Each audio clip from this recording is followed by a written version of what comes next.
Good morning খালামণি। ফারহান, এত সকালে সবকিছু ঠিক আছে তো? হ্যাঁ ঠিক আছে, আজকে একটু সকাল সকাল বেরিয়েছিলাম, তাই ভাবলাম নাবিলার সাথে দেখা করেছি। আপনি ভালো আছেন তো খালামণি? আমি বেশ ভালো আছি। ফারহান, আমি জানি তুমি আর নাবিলা শুধু কাজিনে নাও, খুব ভালো বন্ধু, কিন্তু আমার মনে হয় তোমার এইভাবে হুটহাট করে নাবিলার সঙ্গে দেখা করা উচিত নয়। নাবিলা এখন স্টেবল সিচুয়েশনে আছে। তুমি যদি আবার আগের মতো তার সাথে দেখা করো, কথা বলো, তাহলে সে হয়তো আবার আগের সিচুয়েশনে চলে যাবে, আর আমি সেটা চাই না। আশা করি তুমিও সেটা চাও না, তাই না? আমার মনে হয় কি খালামণি, নাবিলার উপর আপনার বিশ্বাস রাখা উচিত। সে এখন ম্যাচিওর, আর তাছাড়া বিয়ের জন্য তো আমাদের ফ্রেন্ডশিপ নষ্ট হয়ে যায়নি। যাই হোক, আসি, বাই।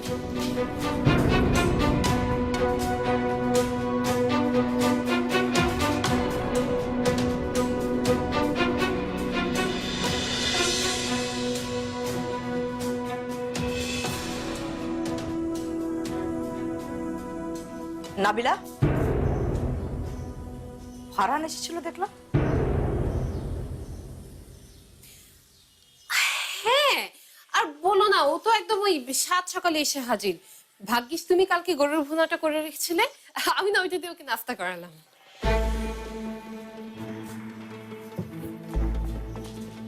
তোর কি মনে হয় ফারহানের এখানে আসাটা ঠিক? মা, ফারহান আমাকে তুমি খুব ভালো মতোই জানো, তুমি জানো না?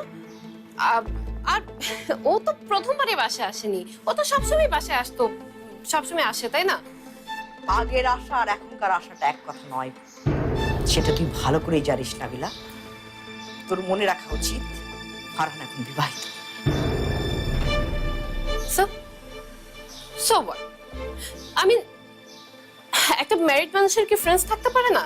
সে কি ফ্রেন্ডদের সাথে চলাফেরা করবে না নাকি? Come on, মা, তুমিও না মানে পুরো ব্যাগ দিয়ে দিচ্ছ। আমার চোখের দিকে তাকিয়ে কথা বল নাবিলা, তোকে আমি চিনি।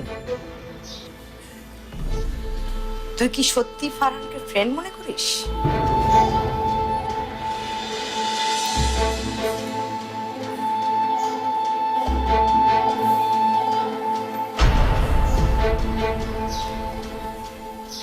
ফারহান আমার বেস্ট ফ্রেন্ড, আর আমি সবসময় ফারহানকে আমার বেস্ট ফ্রেন্ডই মনে করব। ওকে, খুশি?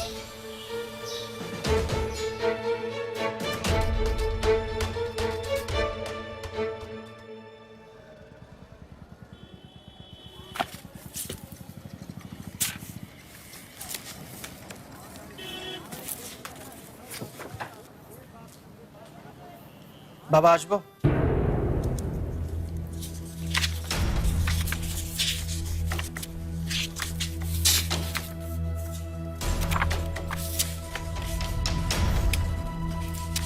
বাবা, আমি আজ সকালে এসেছি। শুনেছি, এও শুনেছি যে তুমি একা আসোনি। অনেকগুলো প্রশ্ন নিয়ে নাকি তুমি এসেছো, আর সবাইকে বাধ্য করছো সেই সব প্রশ্নের উত্তর দেওয়ার জন্য। হ্যাঁ বাবা, কিছু প্রশ্ন তো আছে। তার আগে তোমাকে আমি একটা প্রশ্ন করতে পারি কি? কি প্রশ্ন?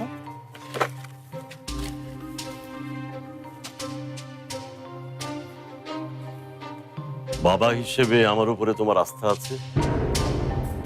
আহ, অথবা সারা জীবনে তোমার কি কখনো মনে হয়েছে যে আমি কোনো ভুল সিদ্ধান্ত নিয়েছি? তুমি চুপ করে আছো, তার মানে আমি ধরেই নিচ্ছি যে তোমার কখনো এমন মনে হয়নি, নাকি হয়েছে? না বাবা। তাহলে আজ তোমার কেন মনে হচ্ছে যে আমি তোমার ভাইয়ার উপর জোর করেছি? কেন মনে হচ্ছে যে আমি ভুল করেছি?